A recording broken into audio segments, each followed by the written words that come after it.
So ప్రస్తుతం postal ballot counting ప్రారంభమైంది. ప్రస్తుతం దానికి సంబంధించినటువంటి అప్డేట్స్ స్టాటిస్టిక్స్ మనం చూస్తూ ఉన్నాం. ఆప్ 2 స్థానాల్లో, బీజేపీ 5 స్థానాల్లో, కాంగ్రెస్ 1 స్థానంలో ఆధిక్యంలో కనపడుతుంది. ఇది జస్ట్ పోస్టల్ బ్యాలెట్స్ మాత్రమే.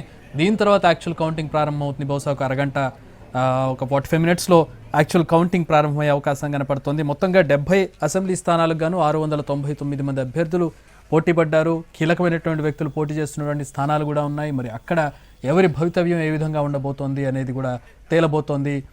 కాంగ్రెస్కి ఒక రకంగా కంచుకోటగా ఉండేది ఢిల్లీ, కానీ ఆ తర్వాత ఆప్ ఎంటర్ అయిన తర్వాత కాంగ్రెస్ పార్టీకి సంబంధించినటువంటి ఓటు బ్యాంక్ కావచ్చు, కాంగ్రెస్ పార్టీ గెలుపు అవకాశాలు కావచ్చు, పూర్తిగా తగ్గుతూ వచ్చాయి.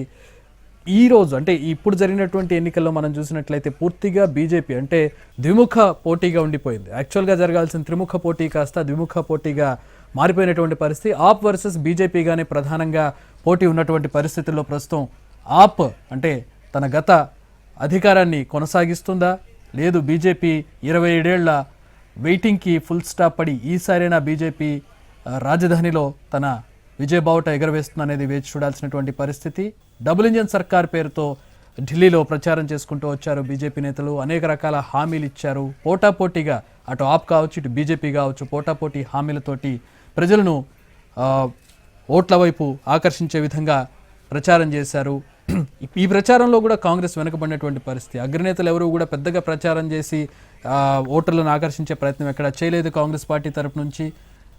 ఒకానొక సందర్భంలో అంటే కేజ్రీవాల్ పార్టీ నేతలు, ఆప్ నేతలు కాంగ్రెస్ పార్టీ చేతులెత్తేసింది, కావాలని కొన్ని దగ్గరలో వీక్గా ఉన్నటువంటి క్యాండిడేట్స్ నిలబెట్టింది, బీజేపీ గెలిచే అవకాశాలను మెరుగుపరిచింది అంటూ ఆప్ ఆరోపణలు చేసినటువంటి పరిస్థితి. యాక్చువల్గా ఆప్ కాంగ్రెస్ ఇండియా కూటమిలో ఉన్నటువంటి పరిస్థితి. కానీ ఎన్నికలు వచ్చేసరికి విడివిడిగా పోటీ చేస్తూ ఉంది. ఒకానొక సందర్భంలో ఈ ఎన్నికల్లోనే అంటే ఢిల్లీ ఎన్నికల్లోనే రెండు కూడా బద్ధశత్రువులుగా మారినటువంటి పరిస్థితిని కూడా ప్రస్తుతం మనం చూస్తూ ఉన్నాం. ఎందుకంటే కాంగ్రెస్కి ఉన్నటువంటి రాజకీయ సమీకరణల నేపథ్యంలో ఆప్తో బయటకు వచ్చి పోటీ చేయడమే కాంగ్రెస్కు లాభం అని కొంతమంది, లేదు ఆప్తో కలిసి పోటీ చేయాలని మరికొంతమంది ఈ విధంగా చెప్పడం. ఆప్ నుంచి కూడా మేము సపరేట్గా పోటీ చేస్తామనే ప్రతిపాదన రావడంతో ఇక్కడ రెండు పార్టీలు విడివిడిగా పోటీ చేశాయి. మరి ఈ విడిపోయి పోటీ చేయడం అనేది ఆప్కు నష్టం చేస్తుందా, లాభం చేస్తుందనే చూడండి. ఎందుకంటే కలిసి పోటీ చేసిన సందర్భంలో కాంగ్రెస్కు ఉన్నటువంటి ఓటు బ్యాంకు, ఆప్కున్నటువంటి ఓటు బ్యాంకు రెండు కలిసి ఓట్లు పడే అవకాశం ఉండేటటువంటి పరిస్థితుల్లో ప్రస్తుతం విడివిడిగా పోటీ చేయడం, కాంగ్రెస్ ఓటు బ్యాంక్ చీలిపోవడం బీజేపీకి ఏమైనా లాభం చేస్తుందా, ఆప్కు నష్టం చేస్తుందా అనేది చూడాలి. కాంగ్రెస్ గెలిచినా గెలవకపోయినా ఆప్ మీద ప్రభావం ఏ మేరకు ఉంటుందనేది చూడాల్సినటువంటి పరిస్థితిని మనం చూస్తున్నాం ప్రస్తుతం. మరికొద్దిసేపట్లో ఆ ప్రభావం ఏంటి, ఆ రిజల్ట్ ఏంటి అనేది తేలిపోబోతోంది.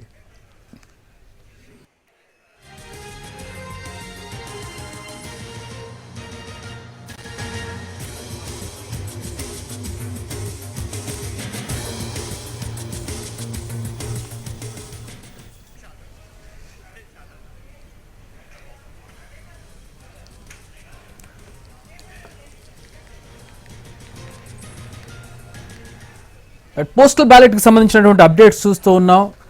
4 స్థానాల్లో ఆప్ ముందంజలో ఉంది. బీజేపీ 5 స్థానాల్లో, కాంగ్రెస్ 1 స్థానానికి పరిమితమైంది. పోస్టల్ బ్యాలెట్లో బీజేపీ ఆధిక్యం కనబడుతోంది ప్రస్తుతం. పోస్టల్ బ్యాలెట్ తర్వాత యాక్చువల్ ఓట్ల కౌంటింగ్ ఉంటుంది, ఈవీఎంల కౌంటింగ్ ఉంటుంది. ప్రస్తుతం పోస్టల్ బ్యాలెట్లో మాత్రం బీజేపీ ఆధిక్యం కనపడుతోంది, ఆప్ వెనుకంజలో కనపడుతోంది. 7 స్థానాల్లో బీజేపీ ఆధిక్యంలో ఉంది పోస్టల్ బ్యాలెట్లో, ఆప్ 4 స్థానాల్లో వెనక కనపడుతుంది, కాంగ్రెస్ 1 స్థానానికి పరిమితమైంది. చాలా సందర్భాల్లో పోస్టల్ బ్యాలెట్ రిజంబుల్ అవుతూ ఉంటుంది యాక్చువల్ బ్యాలెట్ కౌంటింగ్కి. కొన్ని సందర్భాల్లో భిన్నమైనటువంటి రిజల్ట్ వచ్చేటటువంటి పరిస్థితి మనం చూస్తూ ఉంటాం. కానీ చాలా సందర్భాల్లో పోస్టల్ బ్యాలెట్ రిజంబుల్ అవుతూ ఉంటుంది. అఫ్కోర్స్ ఇది ప్రామాణికం కాకపోవచ్చు, కానీ పోస్టల్ బ్యాలెట్లో ప్రస్తుతం బీజేపీ 7 స్థానాల్లో ముందంజలో కనపడుతోంది, ఆప్ 4 స్థానాల్లో, అలాగే కాంగ్రెస్ 1 స్థానంలో. అంటే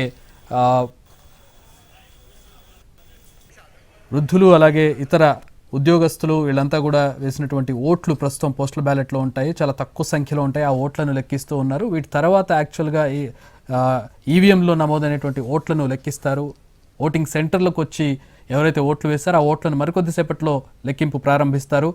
ఇప్పటికైతే పోస్టల్ బ్యాలెట్లో బీజేపీ 11 స్థానాల్లో, ఆప్ 6 స్థానాల్లో, కాంగ్రెస్గా ఉన్న 1 స్థానం కూడా పోయింది, అక్కడ కూడా ఆధిక్యం పోయింది, అది బీజేపీకి ఆయుసమైంది. 11 స్థానాల్లో బీజేపీ ముందంజలో కనపడుతోంది, ఆప్ 6 స్థానాల్లో ముందంజలో కనపడుతోంది. ప్రస్తుతం 17 స్థానాలకు సంబంధించినటువంటి పోస్టల్ బ్యాలెట్ రిజల్ట్స్ మనం చూస్తూ ఉన్నాం. 11 స్థానాల్లో బీజేపీ, 6 స్థానాల్లో ఆప్ ముందంజలో కనపడుతూ ఉన్నాయి. 70 స్థానాలకు కాను 36 స్థానాల్లో మ్యాజిక్ ఫిగర్ తెచ్చుకొని ప్రభుత్వాన్ని ఏర్పాటు చేయాల్సినటువంటి అవసరం కనపడుతోంది. బీజేపీ 50 స్థానాల్లో గెలుస్తామని ధీమాగా చెబుతోంది. లేదు, మళ్లీ గెలిచి అధికారాన్ని నిలబెట్టుకుంటామని ఆప్ ధీమాగా కనపడుతోంది.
ఢిల్లీ గద్దెనెక్కేది ఎవరనే దాని మీద మరికొద్దిసేపట్లో ఒక క్లారిటీ రాబోతోంది. 70 స్థానాలకు గాను 36 మ్యాజిక్ ఫిగర్ సాధించాల్సి ఉంటుంది. 36 స్థానాల్లో గెలవాల్సి ఉంటుంది ప్రభుత్వాన్ని ఏర్పాటు చేయాలంటే. ఈ మ్యాజిక్ ఫిగర్ సాధించే పార్టీ ఏది? 27 ఏళ్లు బీజేపీ నిరీక్షిస్తూ ఉంది.